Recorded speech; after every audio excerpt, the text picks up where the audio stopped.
नमस्कार दोस्तों, कैसे हो आप सब। मैं आशा करता हूँ आप सब अच्छे होंगे, मस्त होंगे, स्वस्थ होंगे।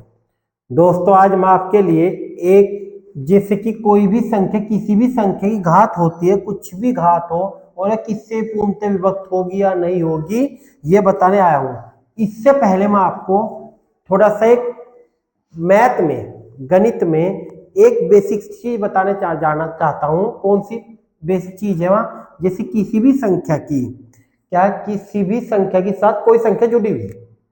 कैसे आप सोचो कैसे जुड़ी हुई है। देखो दोस्तों, हम लिखते हैं 1 2 3 4 5 6 7 8 9, सारी गिनती, सारी काउंटिंग एक से लेकर 9 तक, कितनी हजार करोड़ लाख कितनी भी हो दोस्तों, वो एक से लेकर 9 तक की बनी हुई ना।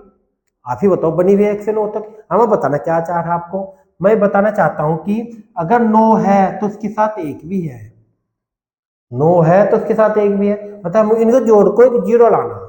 पहला मुझे मैं समझाना चाह रहा इसमें पाउंड इसमें आपको पूरी हेल्प मिलेगी इसमें। इससे पहले आप थोड़ा सा समझ लो जो मैं आपको समझाना चाह रहा हूं। जैसे कि अगर 8 है तो 8 के साथ 2 भी है, और 9 और 1 10 हो जाएगा, 8 और 2 10, 8 और 2 10 हो जाएगा। अगर 7 है तो 7 के साथ 3 भी है, 6 है तो 6 के साथ 4 भी है, 5 के साथ 5 भी है, तभी तो योग होगा 10। अब होगा कैसे ये, अरे कैसा काउंट होगा, क्या होगा, आओ चलते हैं इसी क्वेश्चन पे, आपको ये सब मालूम हो जाएगा कैसे। आओ थोड़ा ध्यान से देखना दोस्तों, ठीक है। आओ, इसने क्या कहा, 4 की घात 61, 4 की घात 62, 4 की घात 63, 64 को पूर्णतः विभक्त करेगी। न कहा इसमें से कौन सी संख्या किससे पूर्णतः विभक्त, यही तो प्रश्न है। आओ इसका सॉल्यूशन देखो कैसे कर रहे हैं, कैलकुलेशन कैसे करेंगे। बस ये बात ध्यान रखना जो मैं आपको बताना चाहता हूँ, ठीक है। अब 4 की घात 61 हमने कॉमन ले लिया, करने का तरीका ये होगा, क्या है, 4 की घात 61 कॉमन ले लिया। जब हमने 4 की घात 61 कॉमन ले लिया तो यहाँ क्या बचेगा दोस्तों, यहाँ बचेगा एक प्लस, यहाँ क्या बचेगा, 4 की घात 61 कॉमन ले लिया तो यहाँ 62 है 4 की घात, तो यहाँ बचेगा 4 की घात 1 प्लस, यहाँ 63 है 4 की घात, तो यहाँ बचेगा 4 की घात 2, क्योंकि 61 कॉमन ले लिया 63 में तो 61 गए 2। अब यहाँ 64 है और यहाँ 61 कॉमन ले लिया तो क्या बचेगा, 4 की घात 3, 4 की घात 3, यहाँ तक हो गया।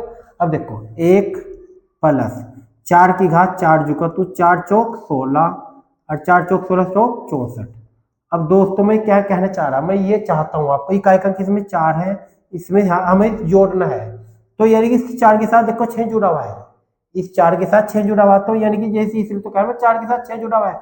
कॉम्पिटिशन के पेपर में, कॉम्पिटिशन के पर्सन में किसी न किसी के लिंक किसी के साथ होता है जो एग्जाम में आते हैं, जिससे हमारा देखो एक पर्सन के लिए क्या मिलता है, केवल 30 सेकंड। एक पर्सन के लिए केवल हमें क्या मिलते हैं, 30 सेकंड पेपर में। तो ऐसा कुछ जुड़ा होता है दोस्तों जिससे हमारा 30 सेकंड में कैलकुलेशन हो जाए। अब 30 सेकंड में कैलकुलेशन कैसे, बहुत से क्या जोड़ेंगे, जोड़ेंगे 4 6 10 ये सब, 64 16 4 1, बहुत टाइम लग जाएगा।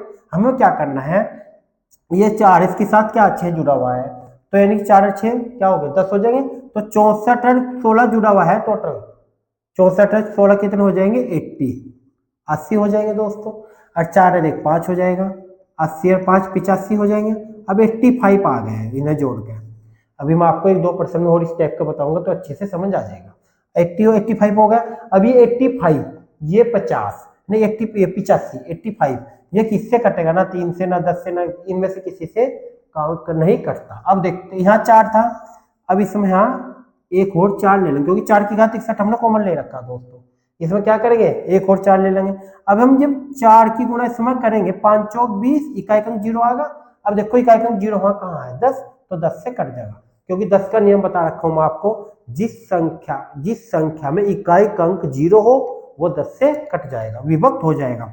तो यहाँ 85 देखो, 5 चौक 20, 2 8 चौक 32 और 2 34, यानी 340 लिख दो या इकाई अंक लिख दो, कैलकुलेशन ऐसा होगी। ठीक दोस्तों, तो मैं आशा करता हूं ये आपकी समझ आया होगा जो मैं आपको बताना चाह रहा, ठीक है। आओ नेक्स्ट ऐसे ही पर्सन मैं आपके लिए लेकर आया हूं, ये क्या है, इसने क्या कहा, 3 की घात 25 26 27 28। तो हम क्या करेंगे, इसमें से 3 की घात 25 कॉमन ले लेंगे। चलो मैं आपको ही बता रहा, 3 की घात 25 कॉमन ले लेंगे। ठीक है दोस्तों, जब 3 की घात 25 कॉमन ले लेंगे तो यहाँ बचेगा 3 1 प्लस 3 की घात 1 प्लस 3 की घात 2 प्लस 3 की घात 3। तो मैं अभी क्या बता, कोई ना कोई संख्या कुछ ना कुछ कहना चाहता है कंपटीशन में। देखो ये क्या कह रही है, क्या 1 प्लस 3 इकन 3 3 तिया 9 प्लस 3 तिया 9 तिया 27। अब देखो ये 27 से 7 आ गया तो इसके साथ 3 भी आ गया।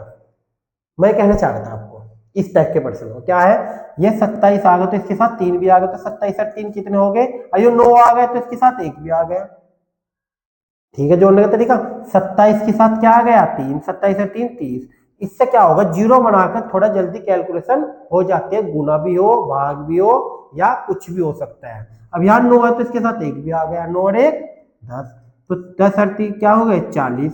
अब ये 10 40 11 से 16 से 25 से 30 से नहीं कट होता तो दोस्तों। अब 40 को एक काम करो, हम लोग कॉमन क्या लेते 3, तो एक गुना 3 और कर लो, 4 तिया 12 120। अब जीरो है 30, तो यानी कि 120 किससे कट जाएगा 30 से। इकाई अंक यहाँ जीरो है तो यहाँ भी जीरो है। तो दोस्तों ये भी आपको अच्छे समझ आओ, क्या करना कैलकुलेट, कितनी भी बड़ी संख्या हो ऐसे टाइप के प्रश्नों में पक्का कोई संख्या दूसरी संख्या से कहेगी कि मुझे जीरो बना लो, बस आपको ये देखना कि किसको जीरो बनाना है। संख्या खुद कहेगी कि जीरो बना लो, देखो कह दिया 27 ने 3 को कह दिया, 9 ने 1 को कह दिया जीरो बनाने को। ठीक है दोस्तों, आओ नेक्स्ट चलते हैं, इसमें भी देखते हैं, ये भी कहीं ना कहीं जीरो कहेगा किसी न किसी को। क्या कही 71, ये 72 73 74 75 इन का किससे विभक्त होगा, डॉट डॉट, इनमें से बताना किससे विभक्त होगा। आओ देखते हैं, यहाँ 3 की घात 71 कॉमन ले लो, 3 की घात 71 कॉमन ले लिया, तो यहाँ क्या बचेगा 1 प्लस यहाँ क्या बचेगा 72 है, हमने 71 कॉमन ले लिया तो यहाँ 3 की घात 1, यहाँ 73 है तो यहाँ 3 की घात 2, यहाँ 74 है तो यहाँ 3 की घात 3, यहाँ कितना 75 है तो यहाँ 3 की घात 4, 3 की घात 4। ठीक है दोस्तों, 3 की घात 4 बचेगा, तो यहाँ लिखेंगे 1 प्लस 3 तिया 9 प्लस 3 तिया 9 तिया 27 प्लस 3 तिया 9 तिया 27 तिया 81। अभी क्या बताया मैं, कोई ना कोई संख्या इस टाइप के प्रश्न में कोई ना कोई संख्या किसी को कहना चाहती है कि मुझे जीरो बना लो। अब हम किसको जीरो बनाएंगे, आओ देखो ध्यान रखो, 27 किसका कह रही 3 को कह रही, 27 ने किसा कह दिया 3 को, तो 27 और 3 30। अब 81 ने 81 ने किसा कह दिया 9 को जीरो बना लो, 81 ने किसा कह दिया 9 को, यानी कि 9 को कह दिया भाई, तो 81 और 90 कितने हो गए 90, और प्लस 1 बचा रही भाई, इन्हें किसी को कुछ कहा ही नहीं, तो 90 30 कितने हो गए 120 प्लस 1 तो क्या हो जाएगा 121। अब 121 किससे विभक्त होगा 11 से पूर्णतः विभक्त होगा 121, तो इसका आंसर क्या आ जाएगा 11।